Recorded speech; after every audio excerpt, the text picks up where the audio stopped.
بسم اللہ الرحمن الرحیم۔ آپ سبھی ناظرین کو میرے یوٹیوب چینل وائس آف عابد شاہین میں دل کی گہرائیوں سے خوش آمدید اور خلوص بھرا السلام علیکم۔ ناظرین گرامی، آج کا ہمارا موضوع ہے شہادت امام حسین علیہ السلام۔ یزیدی قوتیں آج بھی طاقتور ہیں، جن کے سامنے ڈٹ جانا ہی اہل بیت سے محبت کا اصل تقاضا ہے۔ سید الشہداء حضرت امام حسین رضی اللہ تعالی عنہ 5 شعبان المعظم 4 ہجری کو مدینہ منورہ میں پیدا ہوئے۔ حضور صلی اللہ علیہ وسلم نے آپ کا نام حسین اور شبیر رکھا۔ آپ رضی اللہ تعالی عنہ کی کنیت ابو عبداللہ اور سبت رسول اللہ ہے۔ آپ رضی اللہ تعالی عنہ کو بھی آپ کے بڑے بھائی امام حسن کی طرح جنتی نوجوانوں کا سردار بنایا گیا۔ آپ صلی اللہ علیہ وسلم کو اپنے ان دونوں نواسوں سے بے انتہا محبت تھی۔ آپ صلی اللہ علیہ وسلم انہیں اپنے گلدستے کہا کرتے تھے۔ حدیث مبارکہ میں ارشاد ہوا، جس نے ان دونوں یعنی امام حسن اور امام حسین سے محبت کی، اس نے مجھ سے محبت کی، اور جس نے ان سے عداوت کی، اس نے مجھ سے عداوت کی۔ آپ رضی اللہ تعالی عنہ کی ولادت کے ساتھ ہی آپ کی شہادت کی خبر بھی حضور صلی اللہ علیہ وسلم کو مل چکی تھی کہ آپ صلی اللہ علیہ وسلم کے فرزند حسین زمین تلف میں شہید کیے جائیں گے، اور یہ اس مقتل کی خاک ہے جہاں وہ شہید کیے جائیں گے۔ تلف کوفہ کے قریب ایک مقام کا نام ہے جسے کربلا کہتے ہیں۔ اس طرح سب کو معلوم ہو گیا کہ آپ کا مشہد کربلا ہے۔ حضرت امام حسین رضی اللہ تعالی عنہ بڑے ہوتے گئے، جذبہ جانثاری میں روز افزوں اضافہ ہوتا گیا۔ یہ شہادت کا کمال ہے کہ اپنے پرائے سب جان گئے اور ان کے مقام سے آگاہ ہو گئے۔ حق کا طالب مولا کی رضا کے آگے سر تسلیم خم کیے ہوئے ہے۔ کبھی وحشت و پریشانی اس کے قریب نہیں آئی، کبھی اس مصیبت سے خلاصی کی دعا نہیں کرتا، انتظار کی ساعتیں شوق سے گزارتا ہے۔ یزید بہت تندخو، فاسق، فاجر، شرابی، بدکار، ظالم، بے ادب، گستاخ اور بے دین تھا۔ اس نے تخت پر بیٹھتے ہی اطراف کے ممالک میں اپنی بیعت کے لیے مکتوب روانہ کیے۔ مدینہ منورہ کا عامل جب بیعت کے لیے حضرت امام حسین رضی اللہ تعالی عنہ کی خدمت میں حاضر ہوا تو آپ نے اس کے فسق و ظلم کی بنا پر بیعت سے انکار کر دیا۔ امام حسین رضی اللہ تعالی عنہ نے اپنی جان کو خطرے میں ڈال دیا اور بیعت سے انکار کر دیا، اور اسی شب ہی آپ کو مدینہ سے مکہ منتقل ہونا پڑا۔ یہ واقعہ 4 شعبان المعظم 60 ہجری کا ہے۔ مدینہ طیبہ سے ہجرت کرنا آپ رضی اللہ تعالی عنہ کے لیے نہایت ہی غم و اندوہ کا باعث تھا۔ یزید کی بیعت صرف اہل شام نے کی، جہاں وہ تخت نشین تھا۔ اہل کوفہ حضرت امام حسین رضی اللہ تعالی عنہ کو اپنے ہاں آنے کے لیے درخواستیں بھیج رہے تھے، لیکن حضرت امام حسین رضی اللہ تعالی عنہ نے صاف انکار کر دیا۔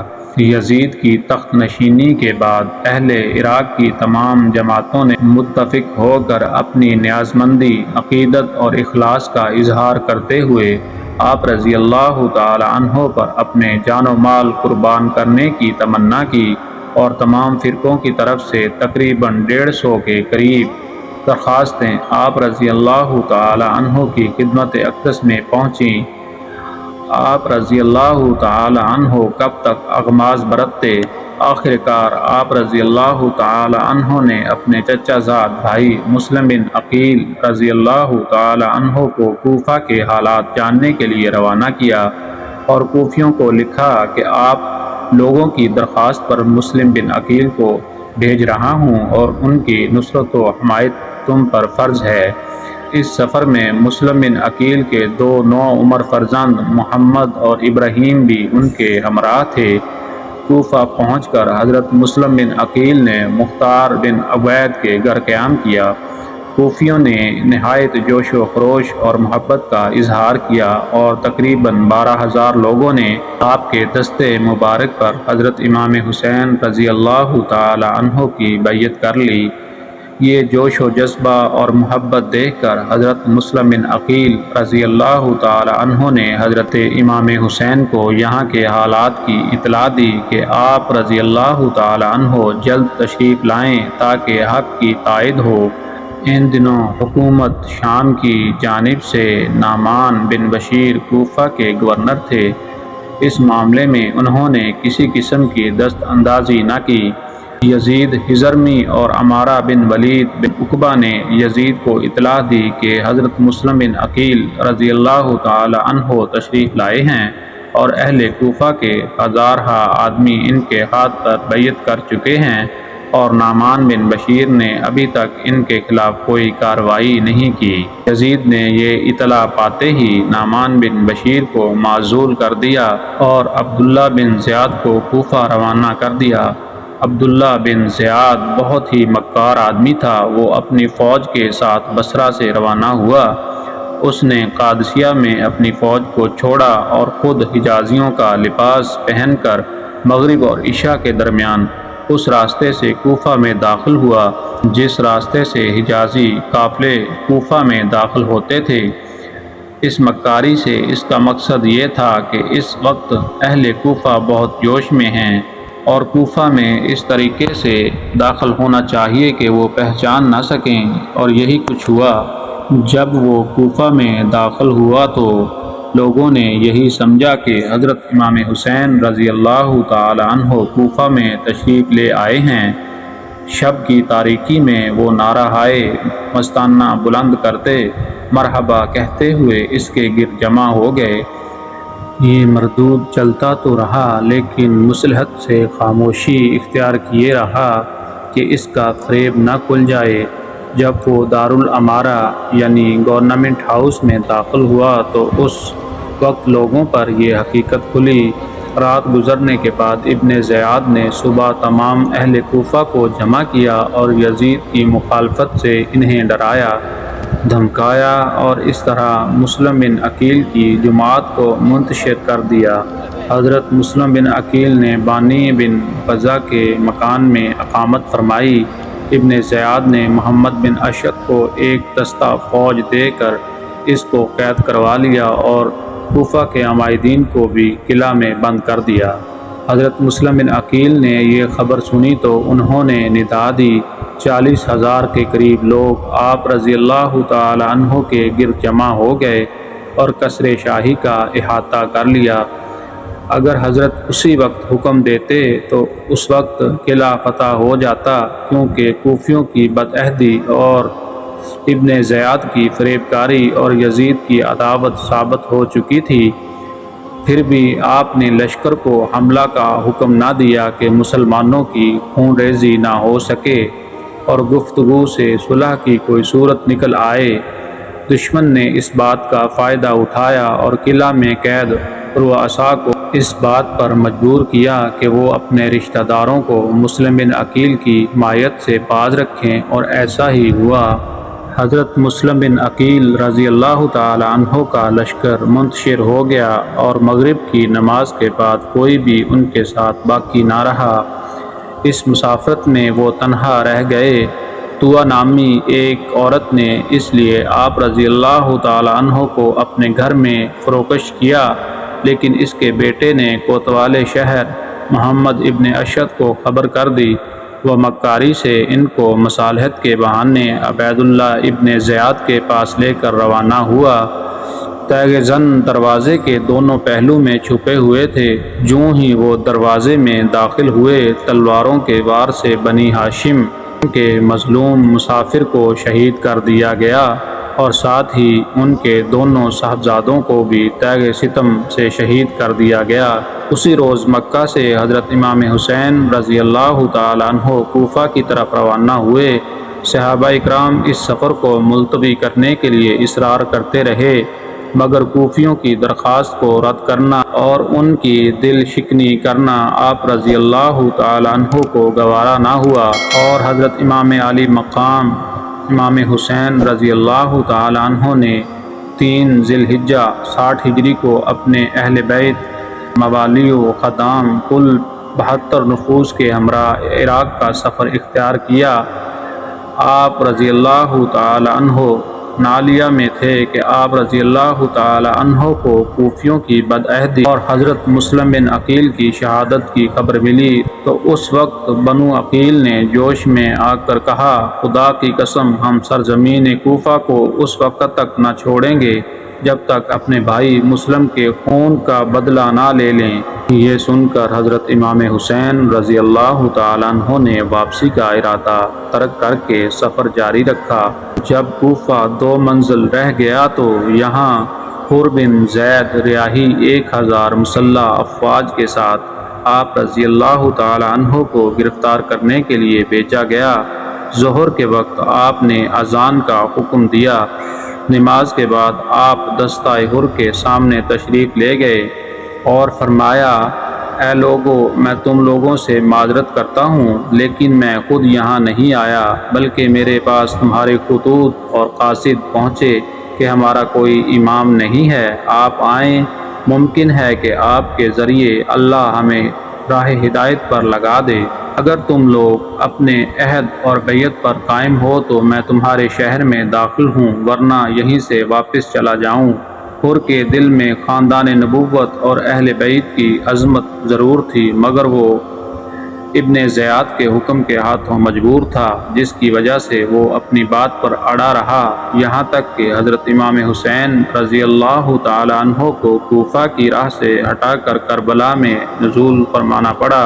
یہ محرم 61 ہجری کی دوسری تاریخ تھی۔ آپ رضی اللہ تعالی عنہ نے اس مقام کا نام دریافت کیا تو معلوم ہوا کہ اس مقام کو کربلا کہتے ہیں۔ ابھی خیمہ زن ہی ہوئے تھے کہ حضرت امام حسین رضی اللہ تعالی عنہ کی خدمت میں ابن زیاد کا مکتوب پہنچا، جس میں یزید کی بیعت طلب کی گئی تھی۔ آپ نے قاصد کو جواب دیا، میرے پاس اس خط کا کوئی جواب نہیں۔ اس جواب سے ابن زیاد کا طیش اور زیادہ بڑھ گیا۔ اس نے مزید فوج عمر بن سعد، جو رے کا گورنر تھا، کی سپہ سالاری میں روانہ کر دی۔ یہ تمام لوگ حضرت امام حسین رضی اللہ تعالی عنہ کی عظمت و فضیلت کو اچھی طرح پہچانتے تھے۔ اس نے حضرت امام حسین سے مقابلہ سے گریز کرنا چاہا، مگر ابن زیاد نے اسے مجبور کیا اور حکومت کے لالچ نے اس کو آمادہ جنگ کر دیا۔ 72 آدمی، جن میں بیویاں، بچے، بیمار سبھی شامل ہیں، جن کے پاس نہ سامان حرب ہے نہ ارادہ جنگ ہے، ان کے لیے 22,000 کی جرار فوج مقابلے کے لیے موجود ہے۔ 7 محرم کو فرات کا بے حساب پانی ان سیاہ باطنوں نے خاندان رسالت پر بند کر دیا۔ بھوک اور پیاس سے سب لوگ تاب و ناتواں ہو گئے۔ 3 دن گزر گئے، مگر مصائب کا ہجوم ان کی عظمت کو زلزل نہ کر سکا۔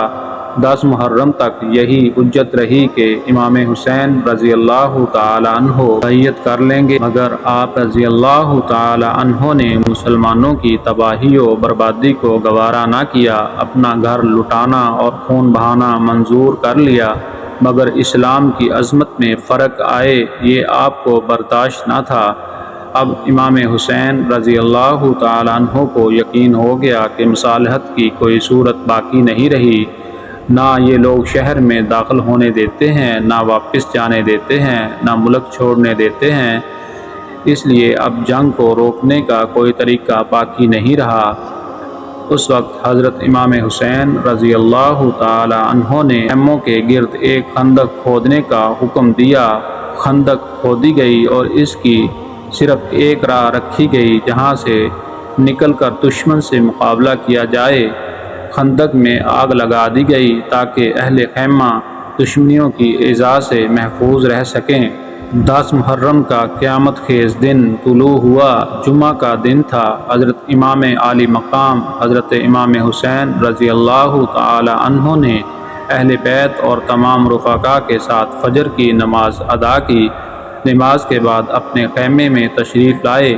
اہل بیت 3 دن سے بھوک سے نڈال، ایک قطرہ آب میسر نہیں، پھر بے وطنی، تیز دھوپ، صحرا کی ہوا، جور و جفا کے پہاڑ توڑنے کے لیے سامنے 22,000 کا لشکر، مگر عزم و ہمت اور پائے استقلال میں لرزش نہیں۔ جنگ کا نعرہ بجا دیا گیا۔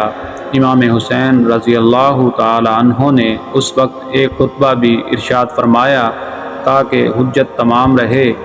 پھر جنگ کا آغاز ہو گیا۔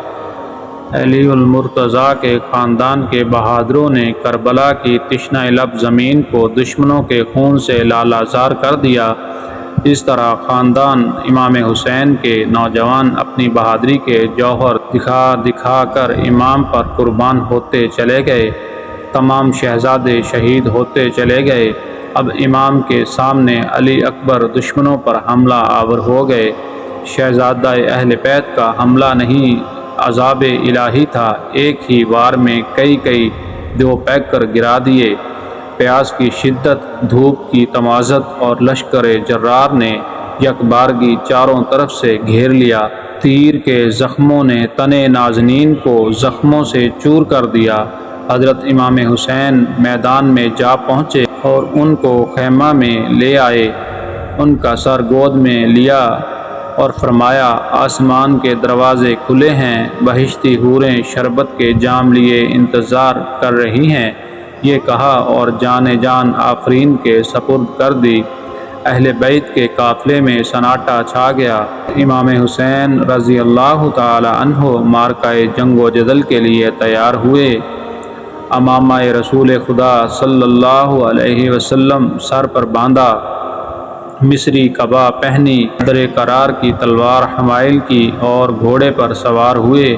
رضائے الہی پر صابر و شاکر سب کو سپرد خدا کر کے میدان کی طرف رخ کیا۔